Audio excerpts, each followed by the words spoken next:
Welcome back to our Artificial Fluency English Stories channel.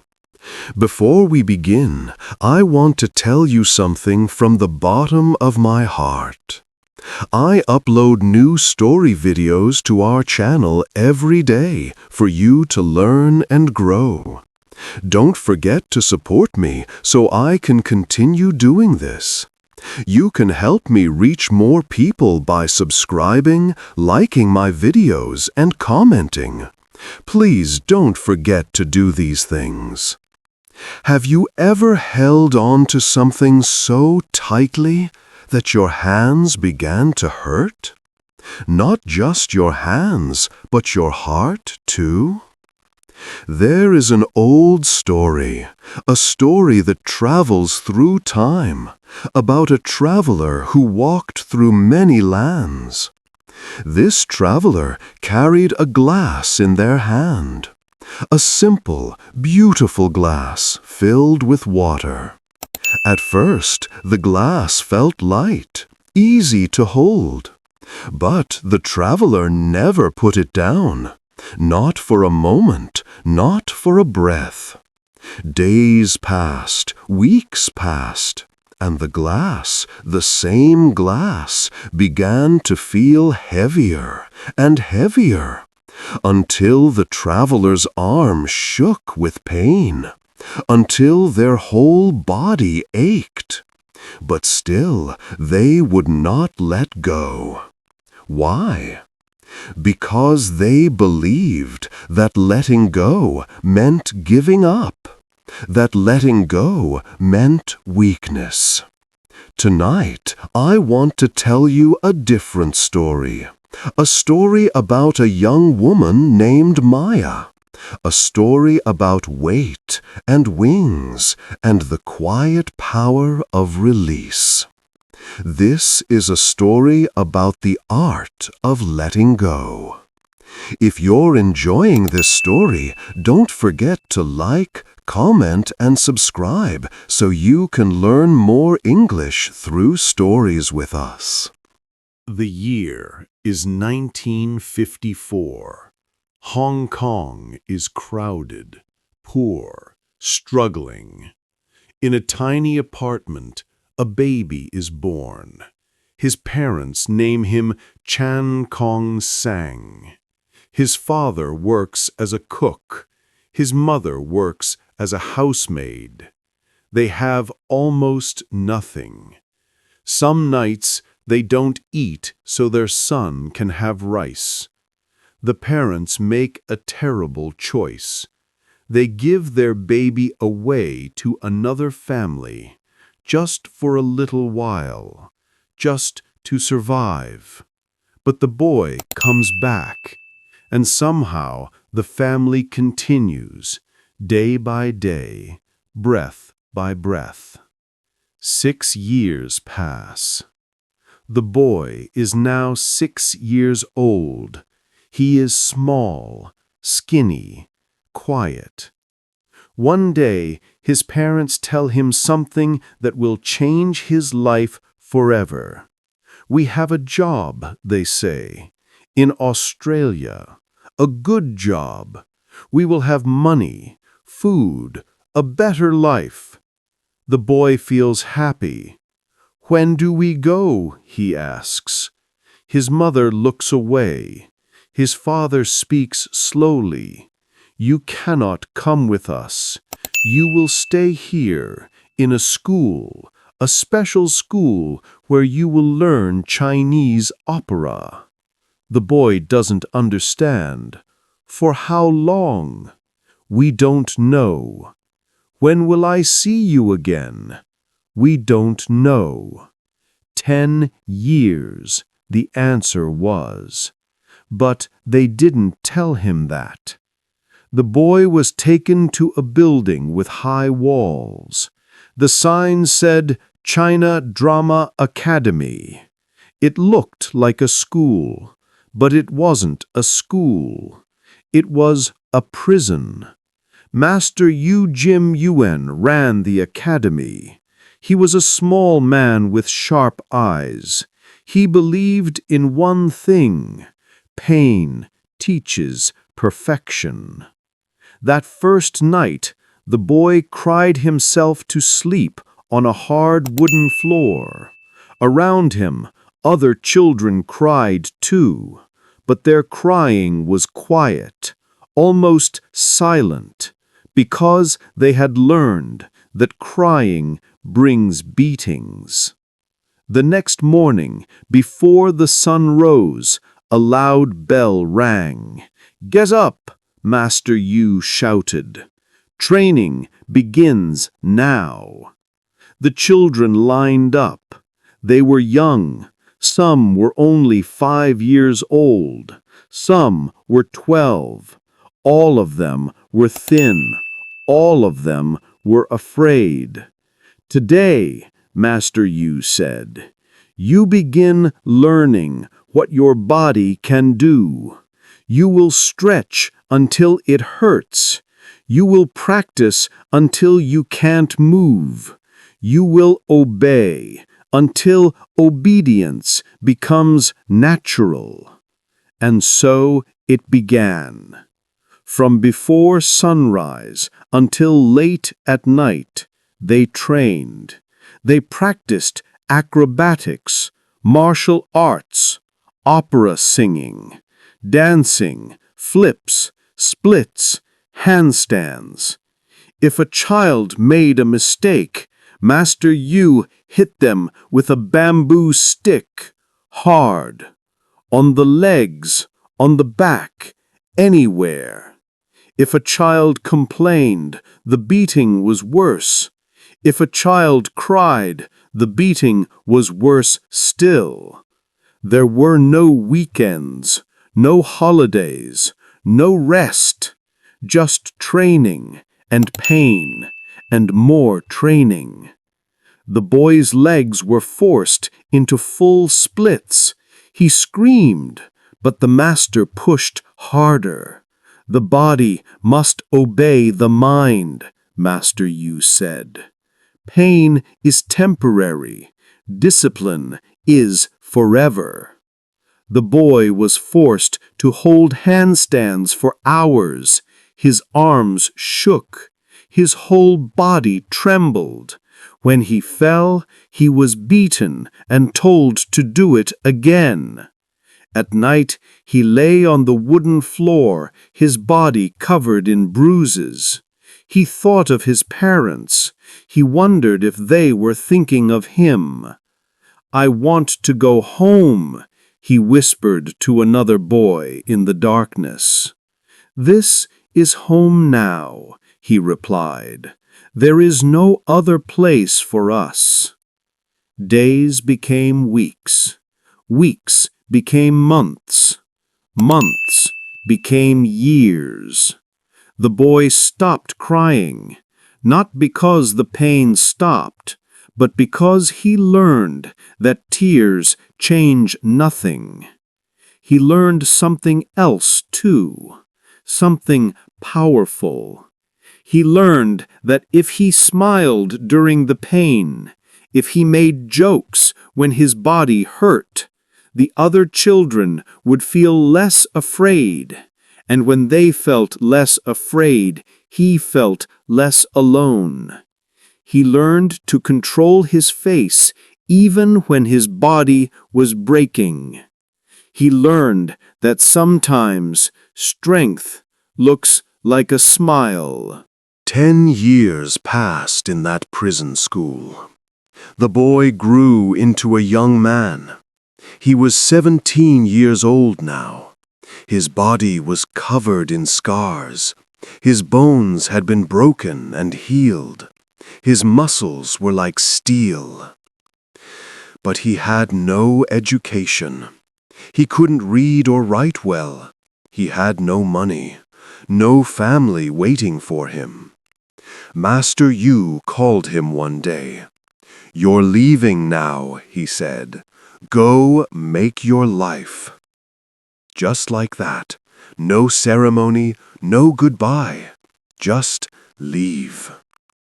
The young man stood outside the academy gates. He had nowhere to go, no home, no plan.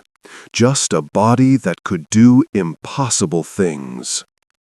Hong Kong's film industry was growing.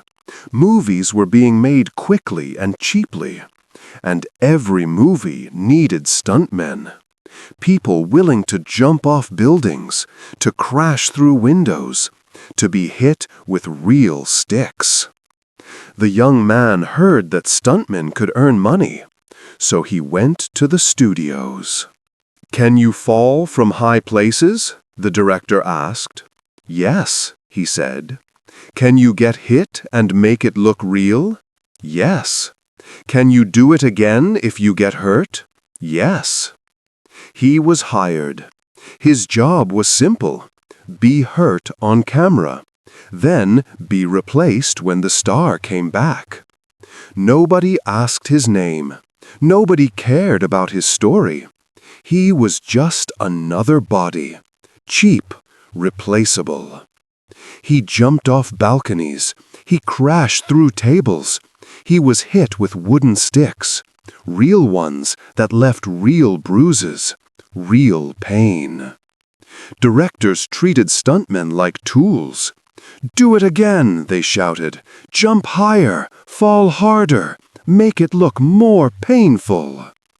One day, he fell badly. His shoulder dislocated. Pain shot through his body like lightning. "Can you continue?" the director asked. The young man pushed his shoulder back into place himself. He gritted his teeth. "Yes," he said, "I can continue." Because if he said no, he wouldn't be hired again. And if he wasn't hired, he wouldn't eat. At night, he slept on studio floors. He ate cheap noodles. He saved every coin. But in his heart, he held a dream. A secret dream that kept him going. One day, he whispered to himself, "They will remember my name. One day, I won't be invisible." Then came a moment that changed everything. The year was 1973. A famous actor was making a movie called Enter the Dragon. That actor was Bruce Lee, the biggest martial arts star in the world. The young stuntman was chosen to be in a fighting scene.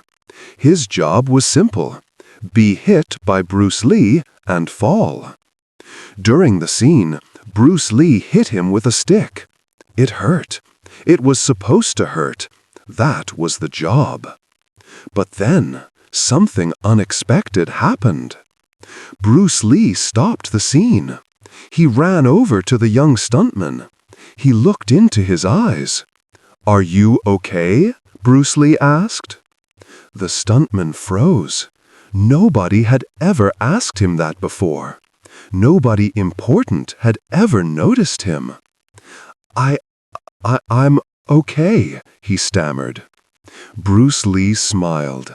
"You're good," he said. "Keep working hard." That moment lasted only seconds, but it planted a seed in the young man's heart. If Bruce Lee noticed me, he thought, maybe I can be noticed by the whole world. But he knew something important. He could never be Bruce Lee. Bruce Lee was serious, powerful, perfect, clean. The young stuntman was none of those things. So he made a decision, a brave decision. "I won't copy Bruce Lee," he decided. "I will create something new. I will be the hero who falls down, who gets hurt, who makes mistakes, but who always gets back up. He would be the hero who makes you laugh, even when he's bleeding." For the next few years, the young man worked like a machine. 18 hours a day, every day. He studied comedy, how to make people laugh, how to use his body for humor, not just fighting. He studied timing, when to move fast, when to move slow, how to make a fall look painful but controlled. He practiced in secret, on empty sets, in the middle of the night. While others slept, he trained. Directors still didn't notice him. "Your face is not good for movies," they told him. "You're just a stuntman. Stay in the background." But he didn't stop. He couldn't stop. The dream was too loud in his heart. Then, in 1978, opportunity knocked. A director was making a low-budget kung fu film called Snake in the Eagle's Shadow. "We need someone who can fight," the director said, "but we also need someone funny, someone different." The young man stepped forward. "Let me try," he said. For the first time, he was allowed to be himself, to mix martial arts with comedy, to fall clumsily and then fight brilliantly, to be imperfect but determined. The movie was released, and something magical happened. Audiences loved it. They had never seen a hero like this before. A hero who wasn't perfect. A hero who got hit and made funny faces. A hero who won not because he was the strongest, but because he never gave up. The young man finally had a name people remembered: Jackie Chan. Another movie came immediately after, Drunken Master. Jackie played a kung fu student who fights while pretending to be drunk. The fights were fast, chaotic, funny, breathtaking. It became a massive hit. Jackie Chan had done it. He had created a new kind of hero, his own kind of hero. But the dream was bigger than Hong Kong. The dream was Hollywood.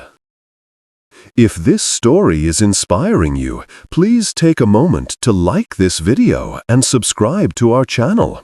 Your support helps us share more stories for English learners like you.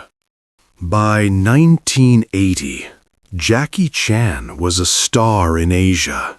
His movies made millions. His name was known in every country from Japan to Thailand. But in America, nobody knew who he was. He decided to try. Hollywood was the dream, the biggest stage in the world. An American studio called him. "We want you in a movie," they said. "Come to America." Jackie was excited, nervous. This was his chance. The movie was called The Big Brawl. Jackie arrived in America full of hope. But from the first day, everything felt wrong. The director didn't want Jackie to be Jackie. He wanted another Bruce Lee. "Fight seriously," the director said. "No comedy, no jokes, just punch and kick." "But that's not my style," Jackie tried to explain. "I do comedy and action together." "We know what American audiences want," the director interrupted. "Just do what we tell you." Jackie felt lost. They had taken away everything that made him special. His humor, his personality, his unique style. The movie was released. It failed badly. Critics wrote, "Why is he trying to be Bruce Lee? We already had Bruce Lee." Jackie's heart broke, but he tried again. Another American movie, The Cannonball Run. This time, Jackie played a small role, a stereotypical Japanese driver, even though Jackie was Chinese, not Japanese. His part was tiny, almost invisible. The movie didn't even bother to give his character depth or meaning. Jackie spoke little English at that time. He felt stupid, lost, small. In meeting rooms, Americans talked around him. They made decisions about his career without asking him. They saw him as a decoration, an exotic face, not an artist. After 2 years in America, Jackie returned to Hong Kong, defeated, rejected, humiliated. He sat alone in his apartment. He thought about giving up. Maybe they're right, he thought. Maybe I don't belong in Hollywood. Maybe I should just stay here. But then, something inside him sparked. Not hope, something stronger than hope. Anger. They rejected me, he thought. Fine, then I'll show them what they missed. I'll make movies so good that they'll come begging for me. Jackie returned to Hong Kong with fire in his heart. He wasn't going to wait for permission anymore. He was going to take control. He became a one-man movie army. He directed, he choreographed, he designed stunts, he even sang the theme songs. And he made a promise to himself. Every stunt would be real. No tricks, no camera magic, just his body doing impossible things. In 1985, he made Police Story. There was a scene where Jackie had to slide down a tall pole. But this wasn't just a pole. It was 5 stories high, and it was covered with live electrical lights, hot, dangerous, burning. Everyone on set said, "Don't do it. Use a stunt double. It's too dangerous." Jackie refused. "If I want the audience to feel something real," he said, "then I have to do something real." He climbed up, he grabbed the pole, and he slid down. The lights exploded around him.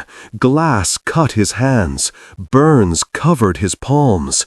He landed hard at the bottom, his body smoking. The crew rushed over. "Are you okay?"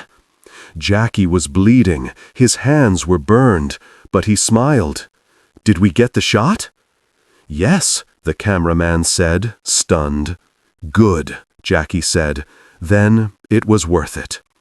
The movie became legendary. Audiences had never seen anything like it. The stunts were so dangerous, so real, that people gasped in the theaters. Jackie made more films, each one more dangerous than the last. In Project A, he fell from a clock tower and landed on his head. The fall was 3 stories high. He could have died, but he survived. In Armor of God, he jumped from a tree to a wall. He missed. He fell. His skull cracked open. Blood poured from his head. He was rushed to the hospital. The doctors said he almost died. A piece of his skull had to be removed. He would have permanent hearing loss in one ear. But after he recovered, he went back to finish the movie. In Rumble in the Bronx, he broke his ankle. The bone snapped. Everyone said, "Stop filming, rest, heal." Jackie said no. He put a sock over his cast and painted it to look like a shoe, and he kept filming, jumping, running, fighting. "Why do you do this?" reporters asked him. "Why risk your life for a movie?" Jackie thought for a long time before answering. "Because I want people to believe," he finally said. "I want them to see someone who doesn't give up, someone who falls and stands back up. If I fake it, they won't believe. But if they see real pain and real courage, maybe it will inspire them." Every movie had outtakes at the end, bloopers, mistakes, but also injuries. Broken bones, bleeding. Jackie showed them all. "I want people to know," he said, "that what looks like magic on screen is actually just hard work and pain." By the mid-1990s, Jackie Chan was an international icon. His movies played in every country. Children imitated his moves. Adults respected his dedication. And Hollywood? Hollywood was watching. Finally, in 1998, Hollywood called again. But this time, they wanted the real Jackie Chan. The movie was called Rush Hour. Jackie would star opposite a comedian named Chris Tucker. This time, the director said, "Be yourself, do your comedy, do your stunts. We want Jackie Chan, not someone trying to be someone else." Jackie was nervous. He had been rejected by Hollywood before. What if it happened again? But he remembered his journey. The abandoned child, the brutal training, the invisible stuntman, the years of sacrifice. "I've come too far to be afraid now," he thought. Rush Hour was released in 1998. It became a massive hit, a blockbuster. Audiences around the world loved it. Jackie's comedy, his action, his heart. Everything he had been told to hide, that's what made him a star. More movies came: Shanghai Noon, Rush Hour 2, The Tuxedo. Jackie Chan had conquered Hollywood, not by becoming someone else, but by staying himself. He even became the voice of Master Monkey in Kung Fu Panda. Children who didn't know about his old movies now loved him too. At awards ceremonies, Jackie stood on stage accepting Lifetime Achievement Awards, an honorary Oscar, recognition from every corner of the world. He had done it. The abandoned child, the beaten student, the nameless stuntman. He had become a legend. But as Jackie stood in the spotlight, accepting applause from thousands of people, there was a shadow in his heart. A shadow shaped like a small boy, a boy who looked like Jackie, a boy who called him father, but barely knew him. Jackie had conquered the world, but he had lost his son. Jackie Chan had a son. His name was J.C. Chan. He was born in 1982. While Jackie was making movies, breaking bones, building his legend, his son was growing up without him. Jackie missed birthdays, missed school meetings, missed first steps, first words, first everything. When he was home, which was rare, Jackie didn't know how to be a father. He only knew how to be a worker, a perfectionist, a man who demanded excellence. He was strict with JC, cold even. He believed that if he provided money, that was enough. Big house, expensive school, everything a child could want, except a father. "I gave him everything," Jackie said years later, "except myself." JC grew up in the shadow of the legend. Everywhere he went, people compared him to his father. "Are you going to be like Jackie Chan? Can you do kung fu like your dad? You must be so proud to be Jackie Chan's son." But JC didn't feel proud. He felt lost, lonely, invisible. He tried to find himself. But how do you find yourself when everyone only sees your father? In 2014, something terrible happened. JC was arrested in Beijing. He was caught with drugs, marijuana. It was illegal in China. The news spread everywhere. Headlines screamed, "Jackie Chan's son arrested." JC was sentenced to 6 months in prison. For Jackie, this was more than a scandal. It was a mirror, a painful mirror showing him the truth he had avoided for years. He had failed as a father. Jackie made a public statement. He didn't make excuses. He didn't blame anyone else. "I feel ashamed," he said. "I'm sorry to society. I'm sorry to everyone. But most of all, I know this is my failure. I didn't guide my son well. I wasn't there when he needed me." The world was watching. Some people criticized him. Some people defended him. But Jackie wasn't thinking about the world. He was thinking about the little boy he had missed, the childhood he had not been part of, the relationship he had not built. After JC was released from prison, Jackie tried to rebuild their relationship. It was hard, awkward. Years of distance cannot be erased in a few conversations. But Jackie kept trying.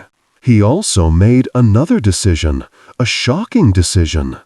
He announced that he would donate almost all of his money to charity when he died, not to his son. People were confused. Why, they asked. Don't you love your son? Jackie explained. If JC is capable, he can make his own money. If he's not capable, he won't know how to keep my money anyway. He continued, his voice heavy with memory. My money came from pain, from broken bones, from sacrifice. If my son doesn't understand that pain, if he didn't live that journey, then the money will destroy him. I don't want to give him money, Jackie said. I want to give him the ability to stand on his own feet. That's real love. It was a hard truth, a painful truth, but it came from a man who had learned everything the hard way. Jackie Chan had conquered Hollywood, but his greatest regret wasn't a failed stunt or a bad movie. It was being absent when his son needed him most. If I could go back, Jackie said in an interview, tears in his eyes, I would choose differently. I would work less. I would be home more. I would know my son. But time doesn't go backward. We can only move forward. And so Jackie tried, not to erase the past, but to be better in the present. By the time Jackie Chan reached his 60s, his body was an encyclopedia of pain. His medical records read like a war report. Skull fracture, broken nose, 3 times. Dislocated shoulders, countless times. Broken fingers, too many to count. Fractured ribs, broken ankle, severe burns. Permanent hearing loss in one ear. A hole in his skull that will never close. Chronic spine pain that makes sitting difficult. Every morning when Jackie woke up, his body reminded him of every stunt, every fall, every sacrifice. Some days, he admitted, I can't move without pain. My body is broken, truly broken. The camera loved what Jackie did, but the camera didn't feel what Jackie felt. 50 years of falling, 50 years of breaking, 50 years of standing back up. His doctor told him, you need to stop. Your body can't take anymore. Jackie nodded. He knew it was true. The stunts that once took 1 take now took 10. The jumps that once felt effortless now felt impossible. Age catches everyone, even legends. But Jackie didn't disappear. He couldn't, because his purpose had changed. If he couldn't perform anymore, he would teach. He would protect. He would pass on the torch. Jackie started investing in young stunt performers, training them, but not the way he was trained, not with beatings and cruelty. With care, with safety equipment, with respect. "I don't want them to suffer like I did," he said. "They can still be great without breaking their bodies." He funded film schools, created scholarships, built training centers. He started working on preserving history, building museums for Hong Kong cinema, for martial arts, for the art form he had spent his life perfecting. "My body is retiring," he said, "but my mission isn't finished." In 2016, Jackie received an honorary Oscar. He stood on that stage, holding the golden statue, and he cried. "This took 56 years," he said, his voice shaking with emotion. "I've made over 200 films. I've broken so many bones. I just want to thank all the people who believed in me." The audience gave him a standing ovation that lasted minutes. Jackie Chan, the abandoned child, the prisoner of the academy, the invisible stuntman, the rejected actor. Now a legend, recognized, honored, loved. But even in that moment of triumph, Jackie felt the weight of his choices. Years have passed. Jackie Chan is older now. His hair is gray, his movements are slower. He sits in his office, surrounded by photographs, pictures from every stage of his life. A photo of him as a child at the academy, face serious, body small. A photo of him as a stuntman, covered in bruises, smiling anyway.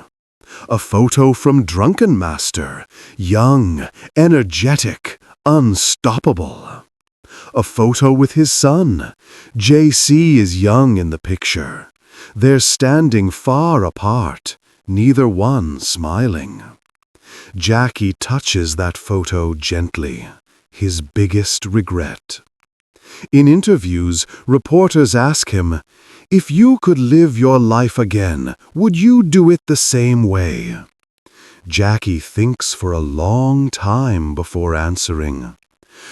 "No," he says honestly, "I wouldn't do it all again.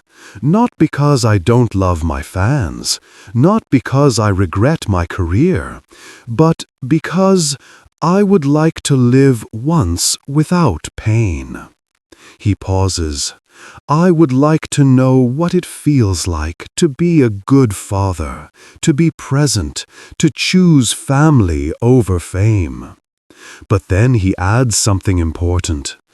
"But I can't change the past. None of us can.